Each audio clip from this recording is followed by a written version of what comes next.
தொடர்ந்து அருமையான சகோதரி சுகாமி அவர்கள் ஹல்லேலூயா துதிக்கிறோம். அவர்கள் வளர்க்கிற மிருக ஜீவன்களுக்காக ஹல்லேலூயா கடந்த முறை கூப்பிட்டு போன வராங்க, ஜெபிக்க சொன்னாங்க, ஜெபித்தோம். தொடர்ந்து அவர்களும் ஆண்டவருக்கு தன்னை ஒப்பு கொடுத்து, ஆண்டவரே இந்த மிருக ஜீவன்களெல்லாம் உம்முடைய பலத்தினால தான். அவங்க பேசும்போது அவங்க சொல்கிற வார்த்தை உண்மையாகவே ஆச்சரியமாக இருந்துச்சு. அவருடைய ஆண்டவருடைய கிருபையினாலும் அந்த பலத்தினாலும் தான் இந்த மலை மேலே ஏறி போய் இந்த ஆடு மாடுகளையெல்லாம் நான் மேய்த்து நான் திரும்ப வருவது தேவனுடைய கிருபை அப்படின்னு சொன்னாங்க. ஹல்லேலூயா. என்றைக்கு தேவன் தான் இதற்கெல்லாம் காரணம் அப்படின்னு சொன்னாங்களோ அன்னையிலிருந்து அவருடைய ஆசீர்வாதம் ஆரம்பிச்சிருச்சு. ஹல்லேலூயா. தேவன் தான் எல்லாத்துக்கும் காரணம். நான் சுகமாக இருப்பது, இந்த ஆடுகள் குட்டி போடுவது, அது ஈனுவது, அது பால் கொடுப்பது, எல்லாமே தேவன் தான் காரணம் என்று அவர் உணர்ந்து கொண்டார்கள். அந்த உணர்ந்த வார்த்தையின்படி இன்னும் அதிகமாக பிள்ளைகளை கர்த்தர் ஆசீர்வதிக்க போகிறார். அவருக்காக ஜெபம் பண்ணுவோம். சர்வ வல்லமையுள்ள ஆண்டவரே, பல்லக்குத்தின் தேவனை நாங்கள் உம்மை துதிக்கிறோம். ஆண்டவரே, பிள்ளைகளுடைய மிருக ஜீவன்களை நீதிமான் மிருக ஜீவன்களை காப்பாற்றுகிறான் எழுதியிருக்கிறபடி ஆண்டவரே, பிள்ளைகளை தேவன் ரட்சித்திருக்கிறீர். அந்த மிருக ஜீவன்களை காப்பாற்றும்படி கர்த்தர் பலப்படுத்துங்கப்பா. ஆண்டவர் கொடுத்த வாக்குத்தத்தம், உன்னை நான் பெருக பண்ணுவேன் என்று சொன்னார். ஆண்டவர் நல்லா மிருக ஜீவனை கர்த்தர் பிள்ளைகள் பெருக பண்ணுங்கள். பிள்ளைகளை வேலி அடைத்து பாதுகாத்து கொள்ளுங்க. விசேஷமாக மேய்க்க போகும்போது ஆண்டவரே, வனாந்திரத்திலே தாவீதுக்கு எப்படி துணையாக இருந்தீங்களோ அதே போல் மகளுக்கும் கர்த்தர் துணையாக இருந்து போக்கில் வரவிலும் உம்முடைய சமூகம் முன்பாக சென்று அவளை பாதுகாத்து கொள்ள வேண்டும் நாங்கள் ஜெபிக்கிறோம். உம்முடைய கரங்களை ஒப்புக் கொடுக்கிறோம். ஆசீர்வதியும் ஆண்டவரே. தொடர்ந்து அருமையான சகோதரர் ராஜேந்திரன் அவர்கள் இந்த நாள் நம்ம சபைக்கு புதிதாக வந்திருக்கிறாங்க. அவர்கள் செய்த ஊழியம், செய்து கொண்டிருக்கிற வேலை வாய்ப்பு, படிப்பு, அவருடைய குடும்பம் எல்லாரையும் இயேசுவின் நாமங்களை ஆசீர்வதிக்கிறோம். ஆண்டவரை மகனை கர்த்தர் எடுத்து பிரயோஜனப்படுத்துங்க. அநேக ஆயிரங்களை ஆதாயப்படுத்துகிற மகனை கர்த்தர் மாற்றுங்க. ஆண்டவரை அப்படியே செய்வதற்காக நன்றி தகப்பனே. தொடர்ந்து பிள்ளைகள் கொடுத்த காணிக்கைகளை நாங்கள் ஆசீர்வதிக்கிறோம். உன் கையில் பிரயாசங்களை நான் ஆசீர்வதிப்பேன்.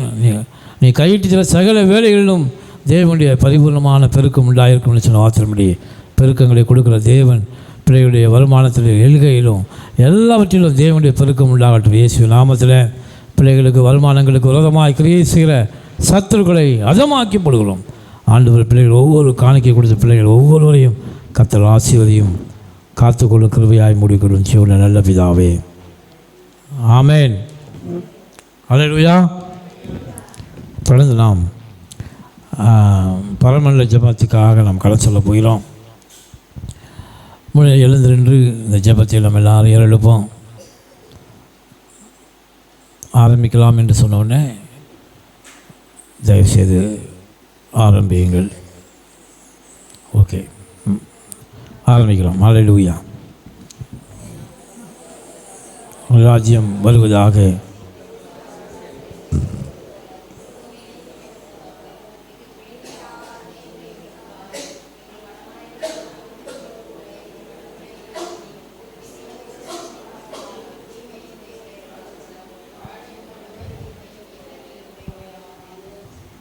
ஆமேன். ஹல்லேலூயா.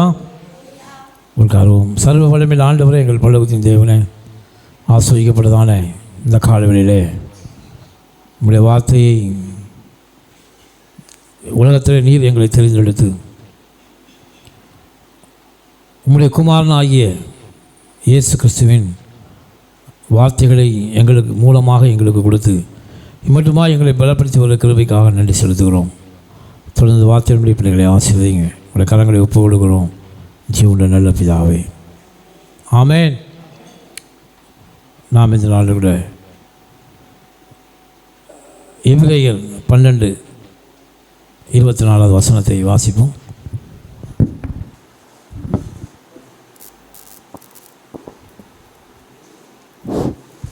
புது உடன்படிக்கையின் மத்தியஸ்தராகிய இயேசுவினிடத்திற்கும் ஆபேலுடைய இரத்தம் பேசினதை பார்க்கிலும் நன்மையானவைகளை பேசுகிற இரத்தமாகிய தெளிக்கப்படும் இரத்தத்திடத்திற்கும் வந்து சேர்ந்தீர்கள். அல்லேலூயா. ரத்தத்தை குறித்து நாம் பார்க்க போகிறோம். இயேசுனுடைய ரத்தம் எந்த அளவுக்கு நம்மளை, பிளட் ஆஃப் ஜீசஸ் எப்படி, ஹவ் டு ப்ரொடெக்ட், எப்படி நம்மளை அதை பாதுகாக்கிறது. ஏன்னா ரத்தத்தின் மூலமாகத்தான் தேவன் நம்ம என்ன செய்கிறாராம், அவருடைய விலையேறப்பட்ட இரத்தத்தை தேவன் நமக்காக கொடுத்து, உங்களுடைய விலை கிரயம் என்னன்னா ஆண்டவராக இயேசு கிறிஸ்துடைய இரத்தம். ஆண்டவர் சிலுவையிலே சிந்தின அந்த இரத்தம், அது உங்களுக்கு விலைக்கிரயமாக கொடுக்கப்பட்டது. உங்களை மீட்டு கொள்ளும்படியாக தேவனுடைய இரத்தம். இந்த இரத்தம் பாருங்க, விலையேறப்பட்ட இரத்தம். ஹல்லேலூயா. இந்த இரத்தத்திற்கு மதிப்பே இல்லை. அந்த இரத்தத்தை யாரும் இதுவரைக்கும் ப்ரொடியூஸ் பண்ணவே முடியாது. உலகத்தில் மனிதன் எல்லாவற்றையும் ப்ரொடியூஸ் பண்ணலாம், ஆனால் இரத்தத்தை மாத்திரம் என்ன செய்ய முடியாது, ப்ரொடியூஸ் பண்ண முடியாது. ஏன்னா ரத்தம் அதுதான் நம்முடைய ஜீவன், அதுதான் நம்முடைய ஜீவன். மாம்சத்தின் உயிர் எதில் இருக்கான், இரத்தத்தில் இருக்கிறது. அநேக ஆண்டுகளாக தெரியலை உயிர் எங்கே இருக்குது மனுஷனுக்கு அப்படின்னு சயின்டிஸ்ட் ஆராய்ச்சி பண்ணப்போ ஒவ்வொருத்தரும் நினச்சாங்க ஹார்ட்டில், இதயத்தில் இருக்குது, ஒவ்வொருத்தங்க மூளையில் இருக்குது. ஆனால் வேதம்தான் சொல்லியது, ஆண்டவர் தான் சொன்னார், மாம்சத்துடைய உயிர் எங்கே இருக்குன்னா இரத்தத்தில் இருக்கிறது. ஹல்லேலூயா. அந்த இரத்தத்தில் தான் ஜீவன் இருக்கிறது.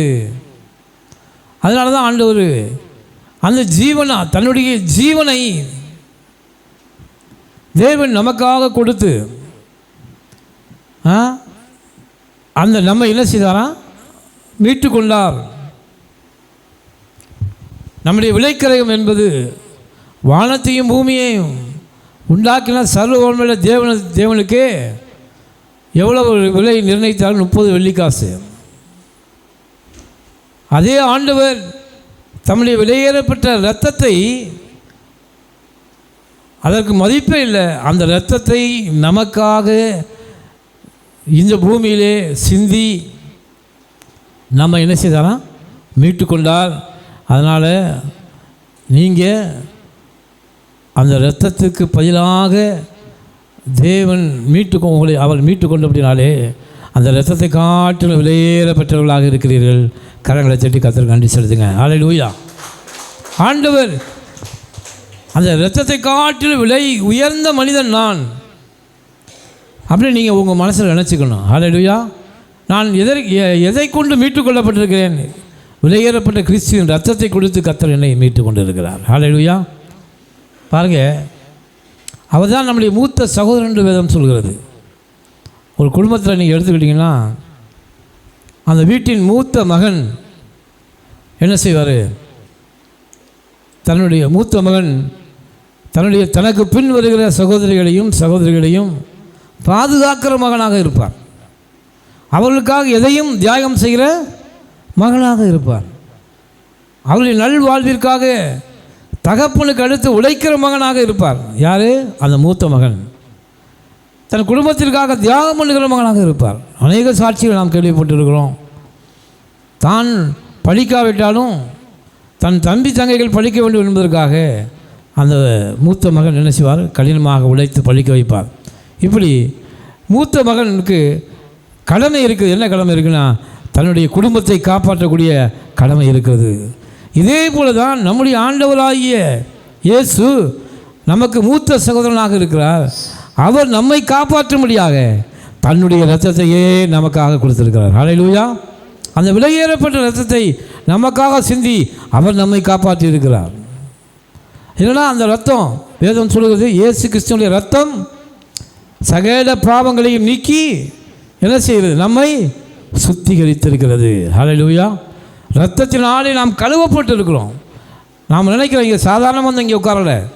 அவருடைய இரத்தம் நம்மை சுத்திகரித்தபடினாலே நம்முடைய ஆத்மாவை, நம்முடைய சரீரத்தை, நம்முடைய ஆவியை அது சுத்திகரித்திருக்கிறது. இது எப்படி சுத்திகரிச்சிச்சு?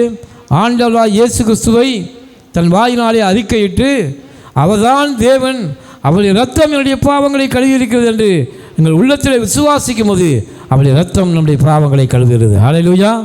அதனால தான் நாம் மீட்டுக் கொள்ளப்பட்டிருக்கிறோம். இங்கே பார்க்குறோம், புது உடன்படிக்கையில் மத்தியஸ்தராகிய இயேசுவினிடத்திற்கும்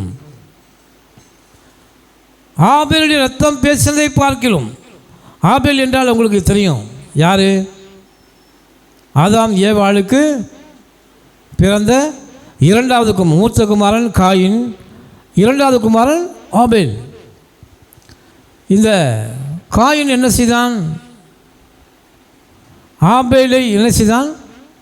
முதலாவதாக பிறந்த காயின் ஆபேல் தன் தம்பியை என்ன செய்தான்? கொலை செய்து விட்டான். என்ன செய்தானா? கொலை செய்து விட்டான். அவனால் சிந்தப்பட்ட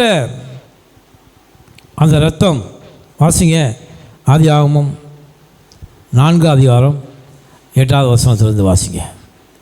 காயின் தன் சகோதரனாகிய ஆபேலோடே பேசினான். காயின் தன் சகோதரனாகிய ஆபேலோடே பேசினான். அவர்கள் வயல்வெளியில் இருக்கும் சமயத்தில் காயின் தன் சகோதரனாகிய ஆபேலுக்கு விரோதமாய் எழும்பி அவனை கொலை செய்தான். கர்த்தர் காயினை நோக்கி உன் சகோதரனாகிய ஆபேல் எங்கே என்றார்.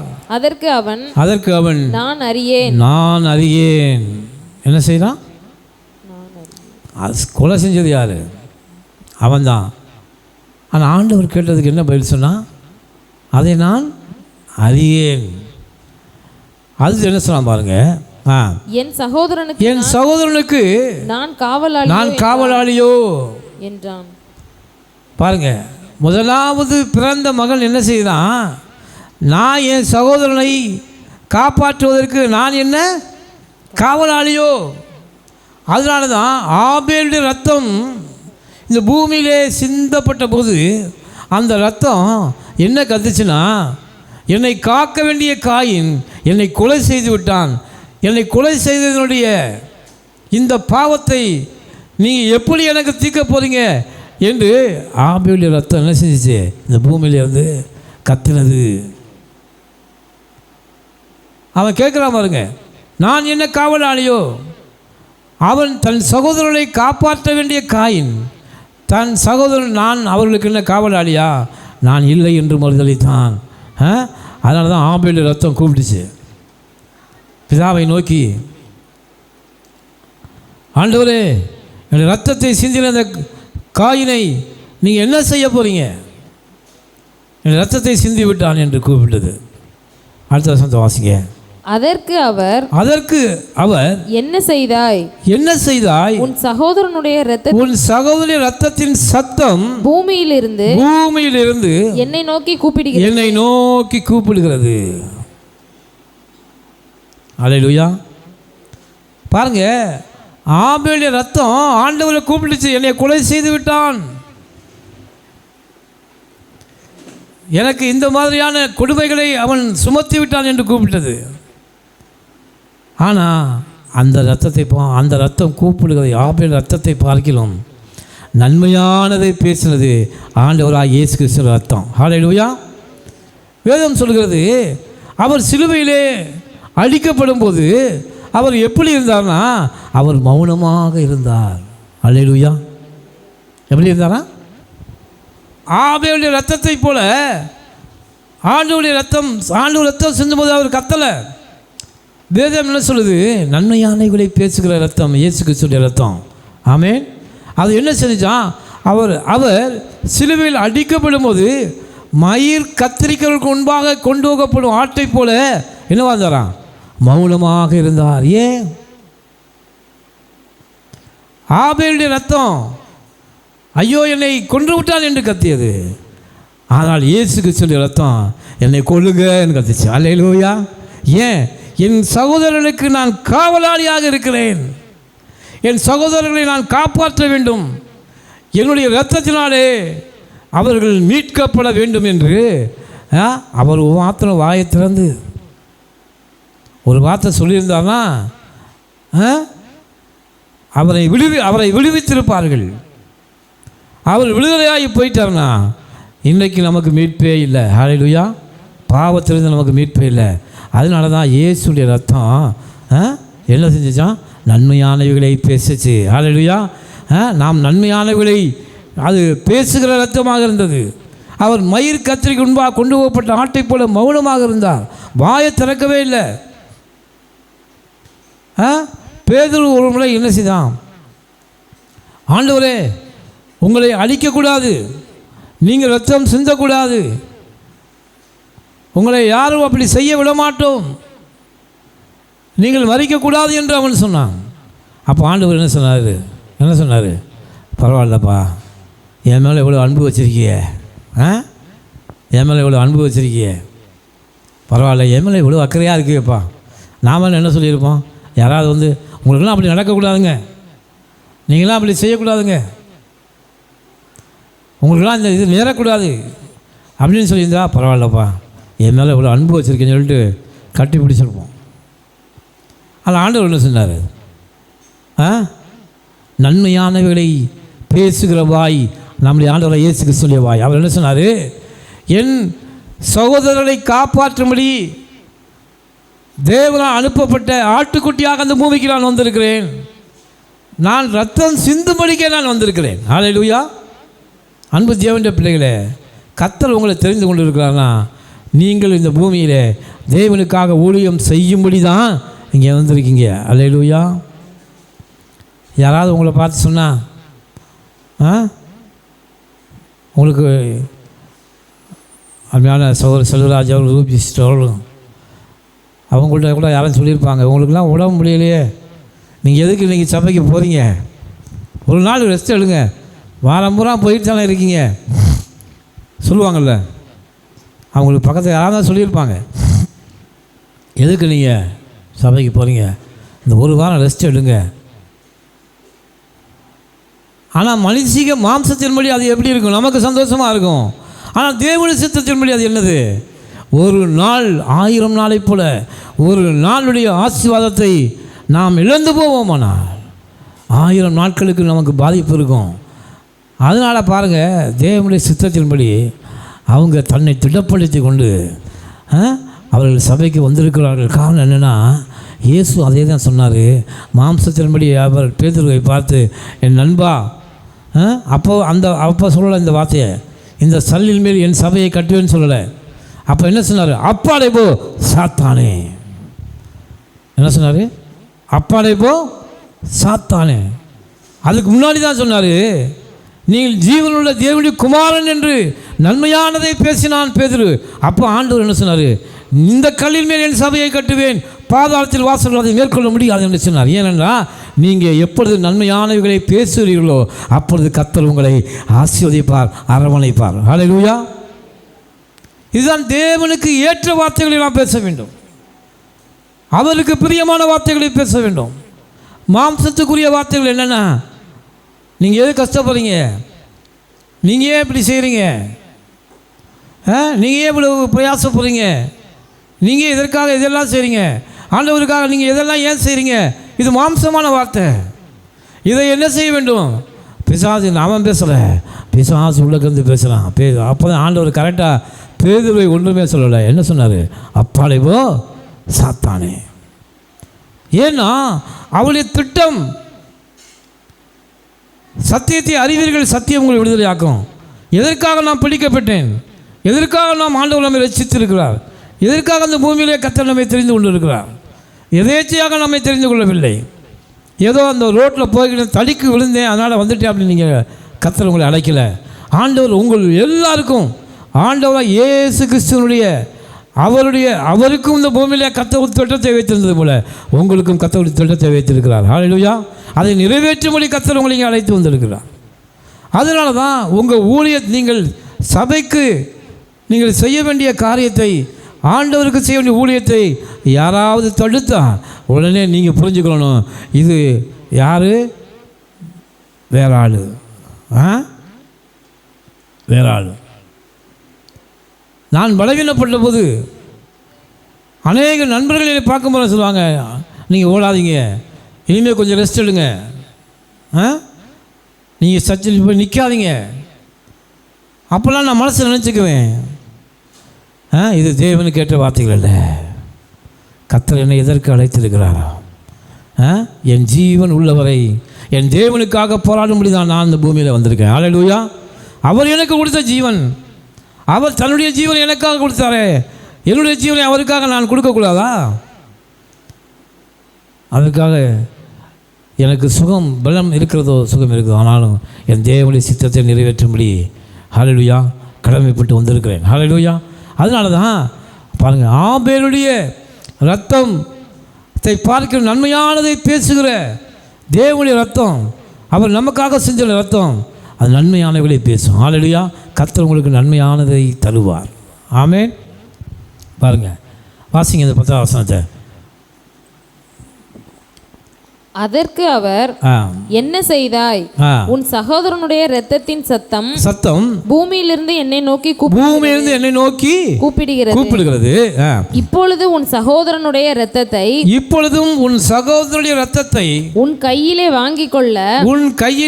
வாங்கிக் கொள்ள தன் வாயை திறந்த இந்த பூமியில் நீ சபிக்கப்பட்டிருப்பாய். இந்த பூமியில் என்ன செய்வீர்ப்பா? சபிக்கப்பட்டிருப்பாய். ஹல்லேலூயா. பாருங்க, ஆபேலுடைய ரத்தம் இந்த பூமியை சித்தப்பட்ட போது உலகத்தின் மனுஷர்களுக்கு என்ன வந்தது? சாபம் வந்தது. காயினுக்கு என்ன வந்துச்சு? சாபம் வந்தது. காயின் பயந்து போய் ஆண்டவர்கிட்ட சொன்னான், ஆண்டவரே, நான் என் சகோதரனை கொன்று விட்டேன், இந்த பாவத்தின் பழி என் மேல் விழுந்தது. இந்த பூமியில் யார் என்னை பார்த்தாலும் என்னை பாவி என்று என்னை கொன்று போட்டு விடுவார்கள் என்று சொன்னான். அடுத்த வருஷத்தை வாசிங்க. நீ நிலத்தை பயிரிடும் போதும் அது தன் பலனை இனி உனக்கு கொடாது. இது நிலத்தை பயிரிடும் போது அது பலனை உனக்கு கொடாது. நீ பூமியில் நிலையற்று அலைகிறவனாய் இருப்பாய். அப்பொழுது காயின் கர்த்தரை நோக்கி எனக்கு இட்ட தண்டனை என்னால் அப்ப பாருங்க, ஆபேலுடைய ரத்தத்தினாலே காயினுக்கு என்ன வந்துச்சு? தண்டனை வந்தது, சாபம் வந்தது, தரித்திரம் வந்தது. அவனுடைய ரத்தத்தை சிந்தனால. அன்பு தேவனுடைய பிள்ளைகளே, அடுத்த வருஷம் வாசிக்கலாம். அடுத்து ஆரம்பிக்கலாம். எனக்கிட்ட தண்டனை என்னால் சகிக்க முடியாது. இன்று என்னை இந்த தேசத்திலிருந்து துரத்தி விடுகிறீர். நான் உமது சமூகத்துக்கு விலகி மறைந்து பூமியில் நிலையற்ற அலைகிறவனாய் இருப்பேன். என்னை கண்டுபிடிக்கிறவன் எவனும் என்னை கொன்று போடுவானே என்றான். ஹல்லேலூயா. இப்போ பாருங்க, ஆபேலுடைய ரத்தம் சிந்தினதுனாலே காயினுக்கு என்ன வந்துச்சுன்னா பாவம் வந்தது, பழி வந்தது, தரித்திரம் வந்தது. இதை விட மேலாய் தேவ சமூகத்தை விட்டு விலகி போய்விட்டான். கர்த்தருடைய மகிமையை விட்டு அவன் விலகி போய்விட்டான். உங்கள் சமூகத்துக்கு மறைந்து நான் அலைகிறவர்களாக இருப்பேன். பாருங்கள், தேவனுடைய சமூகத்தை விட்டு விலகுவர்கள் நிலையற்றவர்களாக இருப்பார்கள், அலைந்து கொண்டிருக்கிறவர்களாக இருப்பார்கள். இது எல்லாம் எங்கே வந்துச்சு? ஆபேலுடைய ரத்தத்தினாலே காயினுக்கு வந்தது. ஆனால் ஆண்டவராகிய இயேசு கிறிஸ்துவின் ரத்தம் என்ன கொண்டு வந்துச்சு? நமக்கு பாவத்திலிருந்து, சாபத்திலிருந்து என்ன கொண்டு வந்துச்சு? விடுதலையை கொண்டு வந்தது. ஹல்லேலூயா. பாருங்க, ஆண்டவர் சிலுவையில் அடிக்கப்பட்டு ரத்தம் சிந்தின போது அந்த முதலாம் கூடாரத்திற்கு போகிற வழியாக இந்த திரைச்சீலை இரண்டாக கிழிந்து அந்த மகா பரிசுத்தத்துக்கு போகிற வழியை கர்த்தர் தம்முடைய மாம்சத்தின் வழியாக நமக்கு ஏற்படுத்தினார். ஹல்லேலூயா. அங்கே ஆபேலுடைய ரத்தம் சிந்தப்பட்ட போது தேவ சமூகத்தை விட்டு காயின் புரிந்து போனான். இயேசுடைய ரத்தம் சிந்தப்பட்ட போது அந்த மகா பரிசுத்தத்துக்கு போகிற வழி நமக்கு உண்டாயிற்று. ஹல்லேலூயா. அதான் ஆண்டவர் சொன்னார், நானே வழியும் சத்தியமும் ஜீவனுமாக இருக்கிறேன். அப்போ இந்த ரத்தம் எவ்வளவு முக்கியம்! அந்த ரத்தம், அதனால் ஆண்டவருடைய ரத்தத்தை குறித்து நாம் தியானிக்க வேண்டும். அந்த ரத்தம் தான் நம்மளை காப்பாச்சு. அது நமக்காக சிந்தப்பட்ட ரத்தம். அதுதான் ஆண்டவரே விலையேறப்பட்ட ரத்தம். அதற்காகத்தான் நாம் கம்யூனியன் எடுக்கிறோம். அவருடைய ரத்தத்திற்கும் மாம்சத்திற்கும் ஏன் சிந்தப்பட்டது? எதற்கு அடையாளமாக இருக்குது? இப்போது அந்த இரத்தம் எங்கே இருக்குது? எனக்குள்ளே இருக்கிறது. அதனால தான் இரத்தத்தை புசிக்கிறோம், அப்படியே மாம்சத்தை புசிக்கிறோம் என்று என்ன அர்த்தம்னா இயேசு நமக்குள்ளே இருக்கிறார் என்று அர்த்தம். ஹல்லேலூயா. இயேசு நமக்குள்ளே இருக்கிறார். அந்த ரத்தம் எப்படிலாம் நம்மளை பாதுகாப்புது பாருங்கள். ஒரு வருஷத்தை வாசிங்க. யாத்திராகமம் 12:13.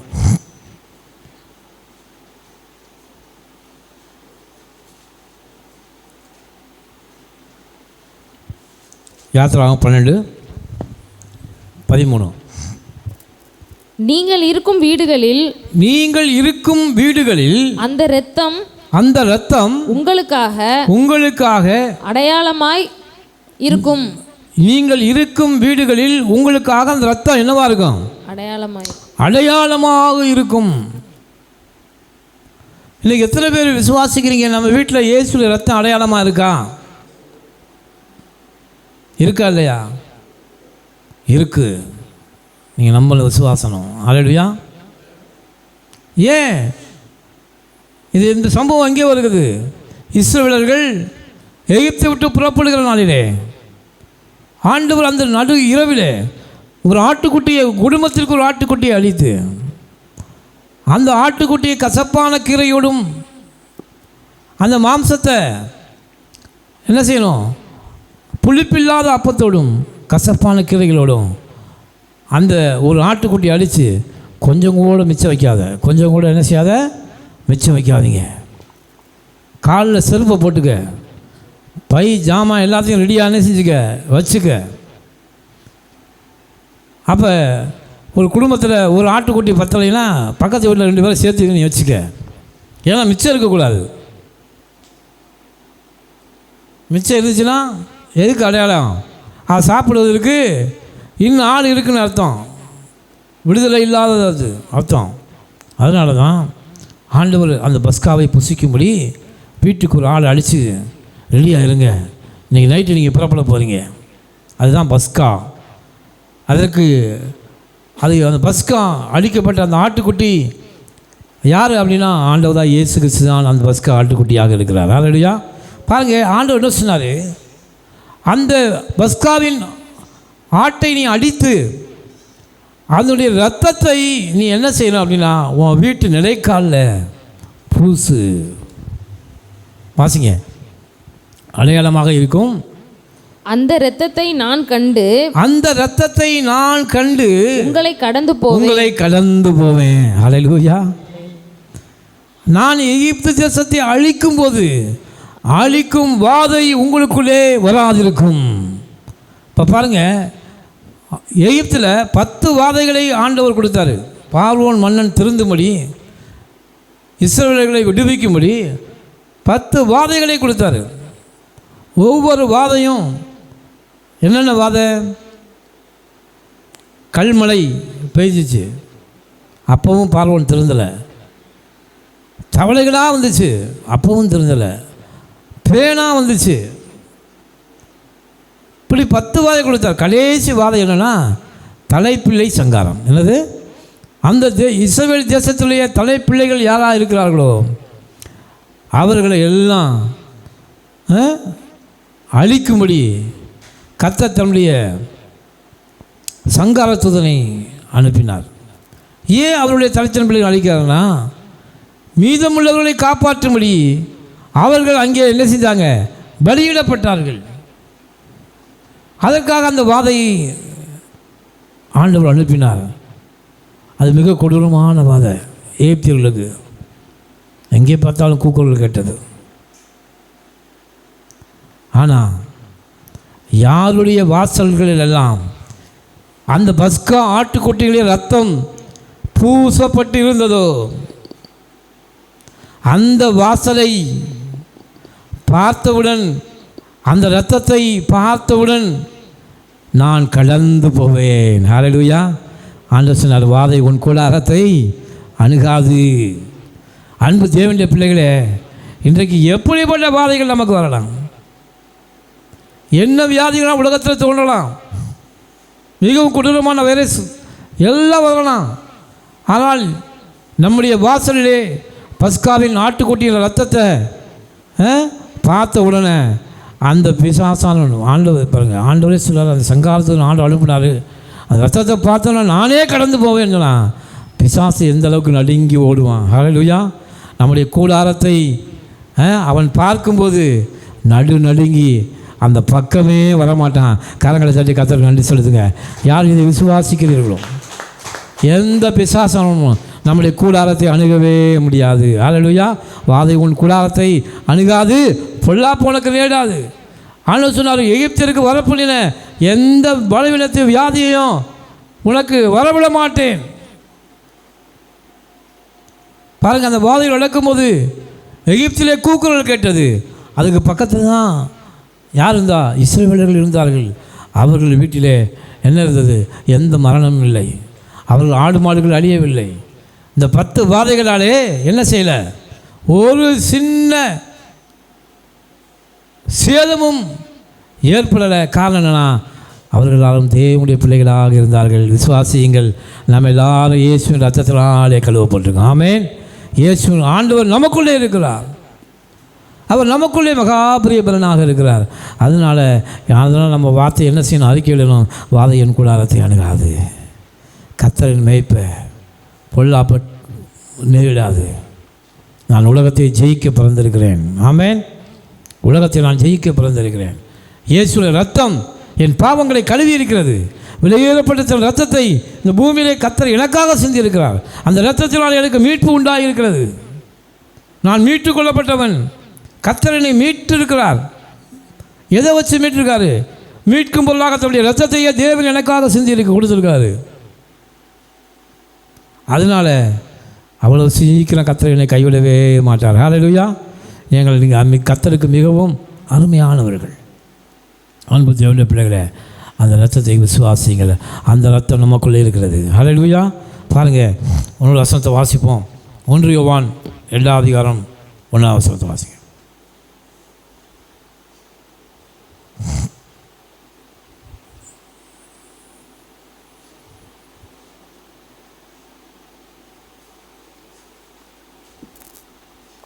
என் பிள்ளைகளே, நீங்கள் பாவம் செய்யாதபடிக்கு இவைகளை உங்களுக்கு எழுதுகிறேன். ஒருவன் பாவம் செய்வானானால் நீதிபரராய் இருக்கிற இயேசு கிறிஸ்து நமக்காக பிதாவினிடத்தில் பரிந்து பேசுகிறவராய் இருக்கிறார். பாருங்க, அந்த ஆசரிப்பு கூடாரத்தில் அந்த கிருபாசனம் என்று ஒன்று இருக்கிறது. அந்த கிருபாசனத்திலே பிரதான ஆச்சாரியன் இரத்தத்தை தெளித்து தன்னுடைய பாவங்களையும் உலகத்தாலிய பாவங்களை நீக்கும்படியாக இந்த கிருபாசன இரத்தத்தை தெளித்து அவன் உள்ளே பிரவேசிக்கிறான். அந்த கிருபாசனத்தில் இருந்து தான் தேவன் பேசுவார் பிரதான ஆச்சாரியர்களோட. இந்த கிருபாசனத்திலே ஆண்டவருடைய ரத்தம் என்ன செய்யுது? இப்போ நமக்காக பரிந்து பேசி கொண்டு இருக்கிறது. ஹல்லேலூயா. நமக்காக இது என்ன செய்தான்? இப்போ நாம் ஆண்டவரிடம் போகும்போது அந்த ரத்தம் சொல்லுது, இவன் நீதிமான் என்று நம்மை பார்த்து சொல்கிறது.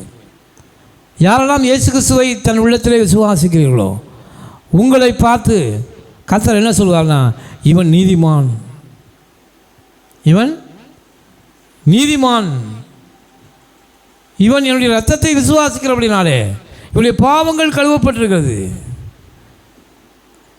என்னுடைய கிருபையினாலே இவனை நான் ரட்சித்திருக்கிறேன், இவன் நீதிமான் என்று அவளுடைய ரத்தம் நமக்காக பரிந்து பேசிக் கொண்டிருக்கிறது. ஹல்லேலூயா.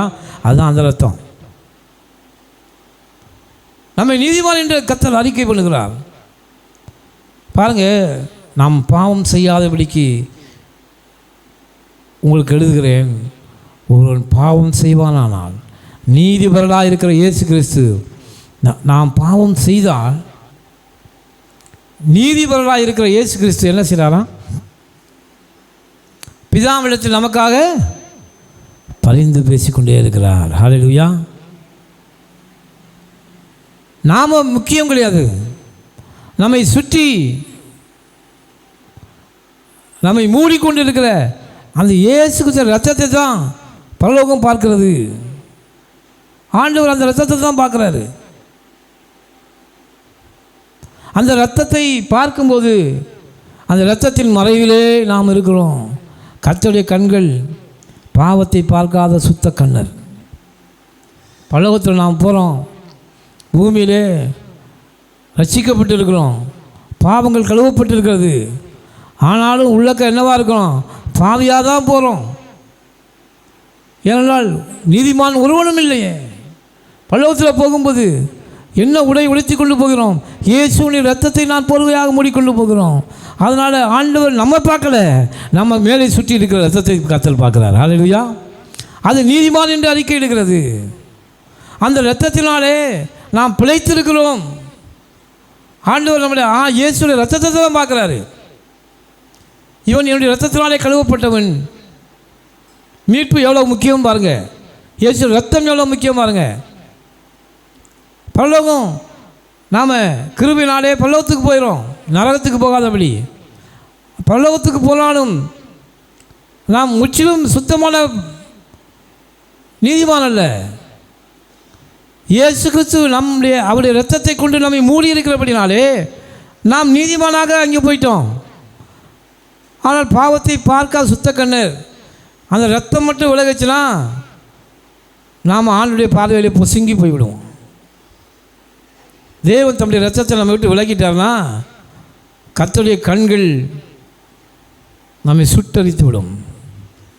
ஆனால் ஆண்டவர் பாருங்கள், அங்கே நான் போகும்போது அவருடைய இரத்தத்தை நமக்கு மூடி,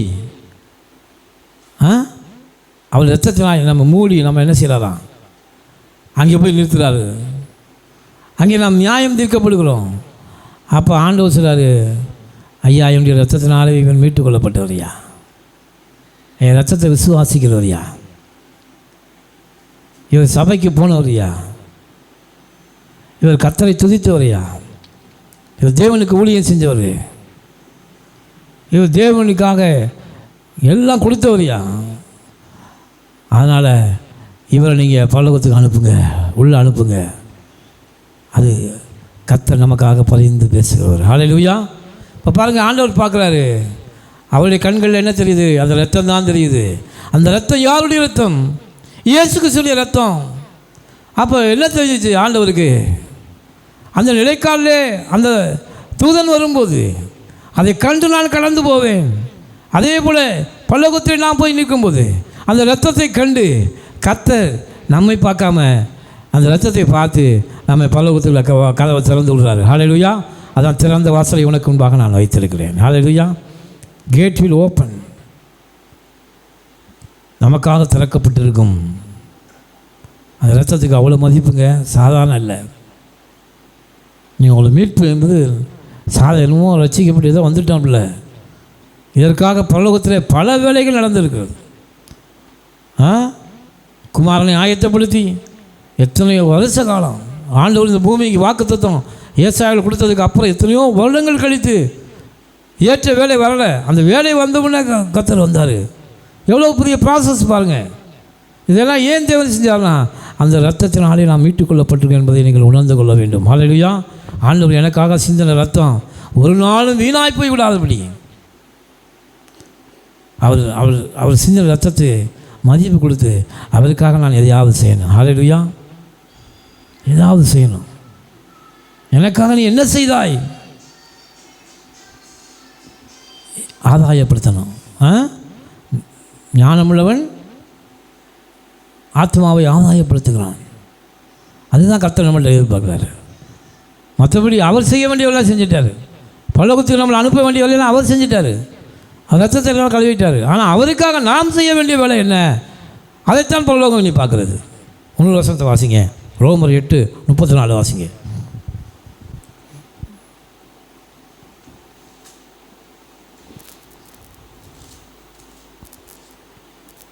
ஆக்கினைக்குள்ளாக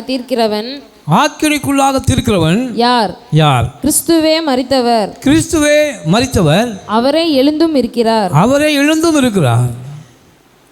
அவரே தேவனுடைய வலது பாரிசத்திலும் இருக்கிறவர். அவரே தேவனுடைய வலது பாரிசத்தில் இருக்கிறவர். நமக்காக வேண்டுதல் செய்கிறவரும் நமக்காக வேண்டுதல் அவர் செய்கிறவரும் அவரே. அல்லேலூயா. ஆக்கினைக்குள்ளாக நம்ம யார் தீர்க்க முடியும்?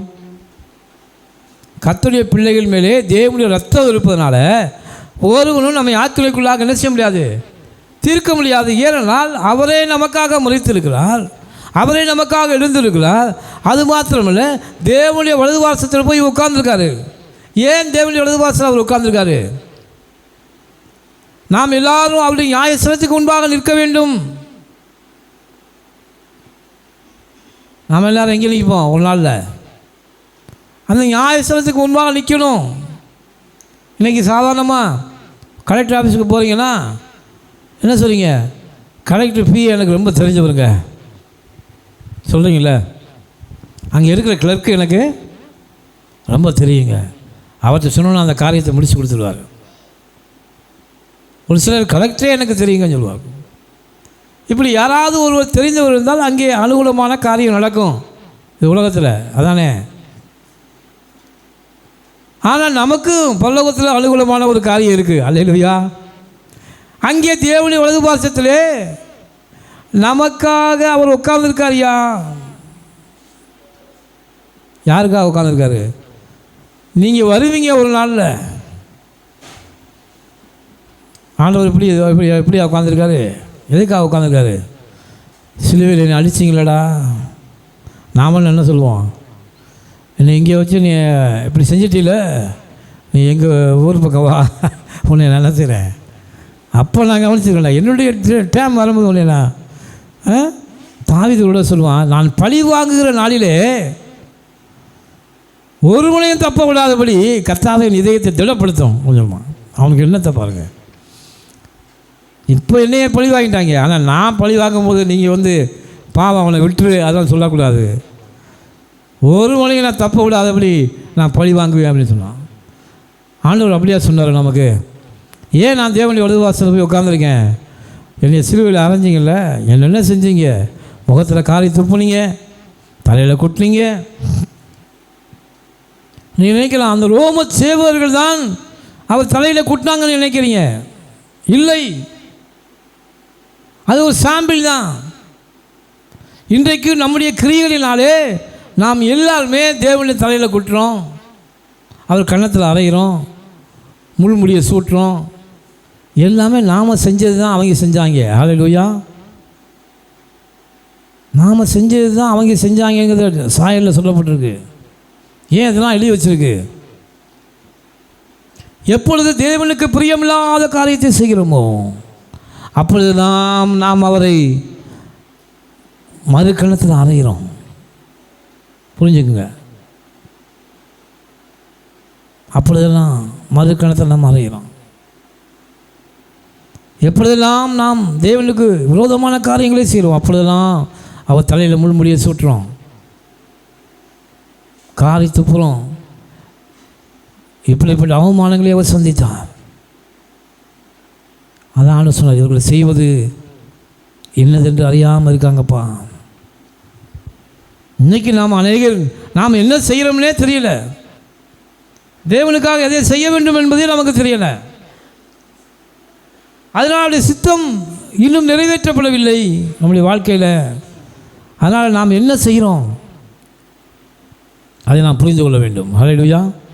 பாருங்கள், ஆண்டவர் ஒரு நாள் சொல்லலை, ஆபேலுடைய ரத்தத்தை போல் நான் எங்கே போகிறேன், பிதாவுடைய வலது பாரிசம் போகிறேன், நீங்கள் எல்லோரும் ஆண்டவருக்கு முன்பாக நியாயஸ்தானத்தில் நிற்பீங்க ஒரு நாள், அப்போ நான் வச்சுக்கிறேன்ல அவங்கள.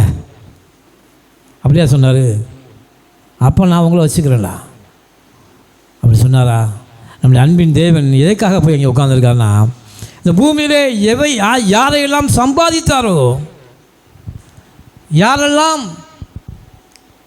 நல்ல நெற்பயிர்களாக தேவன் தெரிந்து கொண்டாரோ, யாரையெல்லாம் களஞ்சியத்தில் கொண்டு போய் சேர்க்க போகிறாரோ அவர்களை எல்லாம் ஆண்டவர்கிட்ட சொல்லி அங்கே பரலோகத்துக்கு நம்மை அனுப்பும்படியாகவே தேவன் அங்கே வலது பாரசத்தில் உட்கார்ந்துருக்காரு. ஹல்லேலூயா. அவர் தான் அங்கே சொல்கிறாரு, நமக்காக என்ன செய்கிறாரா, வேண்டுதல் செய்கிறவர். எங்கே உட்கார்ந்து வேண்டுதல் செய்கிறாரு? தேவனுடைய வலது பாரசத்தில் உட்கார்ந்து நமக்காக வேண்டுதல்னா பிதாவாகிய தேவன்கிட்ட நாம் வேண்டுதல் செய்கிறோம். ஜெபம் பண்ணுறோம்னா எதுக்காக ஜெபம் பண்ணோம்?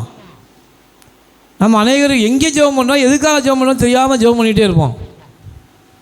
நீங்கள் வேண்டுதல் செய்ய யாருக்கு முன்பாக வேண்டுதல் செய்கிறீங்கன்னா பிதாவாகிய தேவனுக்கு முன்பாக வேண்டுதல் செய்கிறீங்க. யாருடைய நாமத்தில் செய்கிறீங்க? இயேசுவின் நாமத்தில். அதான் ஜெபம் பண்ணி முடிக்கும் போது இயேசுவின் நாமத்தில் ஜெபிக்கிறோம் எங்கள் ஜீவனில் நல்ல பிதாவே. அநேகர் இயேசு கிறிஸ்து முன்பாக ஜெபம் பண்ணு சொல்லுவாங்க. இயேசுவும் பிதாவும் ஒன்று தான். ஆனால் அவருடைய நாமத்தில், என்னுடைய நாமத்தில் எதை கேட்டாலும் அவரை அருள் செய்வேன்னு சொல்கிறார். அப்போ பிதாவாகிய தேவனுடைய நாமத்தில் நம்ம கேட்குறோம். யாரிடம் கேட்கிறோம்? பிதாவாகிய தேவனிடம் கேட்கிறோம்.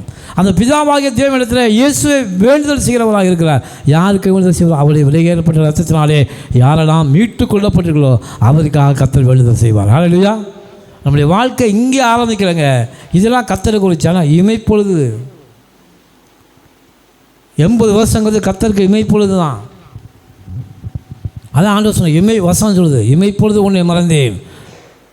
அப்படின்னா என்ன அர்த்தம்? இமைப்பொழுது தான் உன் வாழ்க்கை.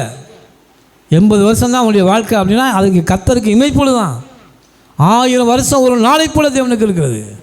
அதான் ஆவியானவர் சொன்னார், இமைப்பொழுது உன்னை மறந்தேன், ஆனாலும் உருக்கமான இரக்கங்களால் பரலோகத்தில் உன்னை நான் சேர்த்து கொண்டேன். ஹல்லேலூயா. அப்போ ஆண்டவர் அங்கே நமக்காக பரிந்து பேசி கொண்டு இருக்கிறார். அதனால தைரியமாக அவருடைய கிருபாசனத்தில் நாம் சேர கடவோம். ஹல்லேலூயா. அதனால் நாம் மரணத்தை குறித்து பயப்பட வேண்டிய அவசியம் இல்லை. மண்ணில் எடுக்கப்பட்ட சரீரம் மண்ணுக்கு திரும்பும், தேவனால் அருளப்பட்ட ஆவியோ அவரிடத்திற்கு போகும். ஆமென். அதனால் தைரியமாக அங்கே போய் இந்த பல்லவத்துக்கு போகிறோமே. அநேகர் என்ன செய்வாங்க, எங்கேயாவது ஒரு புது இடத்துக்கு போனால் அங்கே யாரை தெரியும், எவ்வளோ தெரியும், யார்கிட்ட போய் கேட்போம். இங்கே தமிழ்நாட்டிலேருந்து வடநாட்டுக்கு டூர் போனாங்கன்னா, நார்த் இந்தியாவுக்கு டூர் போனாங்கன்னா அங்கே ஹிந்தி தெரியாது நமக்கு. ஹிந்தி தெரியாது. நாம் போய் யார்கிட்ட விசாரித்து என்ன செய்ய போகிறோம் அப்படின்னு நம்ம பகிர்ந்து வைப்போம் இல்லையா? இங்கே போய் நம்ம என்ன எப்படி கேட்க போகிறோம், எப்படி சாப்பிட போகிறோம் அப்படி நமக்கு ஒரு பயம் இருக்கும். ஆனால் அந்த பயம் தேவையில்லை. ஏனென்றால் நமக்காக புரிந்து பேசுகிறேன் பிரதான ஆச்சாரியராக இயேசு பரலோகத்தில் நமக்காக சொல்கிறாரு. அங்கே போய் நம்ம யாரும் எனக்கு தெரியல, உனக்கு தெரியல சொல்ல வேண்டிய அவசியம் இல்லை. ஆண்டவரே சொல்வார், இவர் என்னுடைய இவர் என்னுடைய பிள்ளை, ரத்தத்தினால் கழுவப்பட்ட மகன், எனக்காக பூமியிலே ஊழியம் செய்தவன், எனக்காக எல்லாவற்றையும் செய்தவன், எனக்காக தன்னுடைய குடும்பத்தை, என் தாய் தந்தையரை இழந்து எனக்காக எல்லாவற்றையும் செய்தவன் இவன் தான் என்று சொன்ன கர்த்தர். போப்பா, திறந்த வாசல் உனக்காக இருக்குது. பரலோகத்தில் போய் அங்கே யுகாயுகமாய் கர்த்தருடைய சமூகத்திலே ஆனந்தமாய் வாழ் என்று கர்த்தர் நமக்காக கதவை திறந்து வைப்பார். ஹல்லேலூயா. அதனால தான் அன்பு தேவனுடைய பிள்ளைகளே, அவர் ரத்தம் இவை எல்லாவற்றையும் நமக்காக சம்பாதித்து கொடுத்துருக்கிறது. ஹல்லேலூயா. அதனால் ஆண்டு சொன்னார், இயேசுடைய ரத்தம், அவர் ரத்தம் சிந்தினாலே, அப்படி ரத்தத்தினாலே பாவம் மன்னிப்பாக மீட்பு நமக்குள்ளே உண்டாகிருக்கிறது. அதனால் அந்த ரத்தத்தை நீங்கள் விசுவாசிங்க. கர்த்தர் உங்களை அந்த கிருபாசனத்திலே கர்த்தர் நமக்காக பெரிய காரியங்களை செய்து வைத்திருக்கிறார். ஆமென். அதனால் அந்த ரத்தத்தை நாம் விசுவாசிப்போம். அந்த ரத்தத்தினால் நாம் மீட்டு கொள்ளப்பட்டிருக்கிறோம். அந்த ரத்தத்தின் மேலே நம்பிக்கையாக இருப்போம். ஆண்டவருக்காக நாம் எதையாவது செய்வோம். கர்த்தர் நம்மை ஆசிரிப்பார். கண்களை மூடி நாம் ஜெபிப்போம். சர்வ வல்லம் இல்லவரே, மகா பெரியவரே, இந்த நாளுக்காக எங்களுக்கு நன்றி சொல்லி பேசின வார்த்தைகளுக்காக நன்றி. தொடர்ந்து கர்த்தர் எங்களை ஆசிரிப்பீராக. இந்த கரங்களை ஒப்பு கொடுக்குற நல்ல பிதா.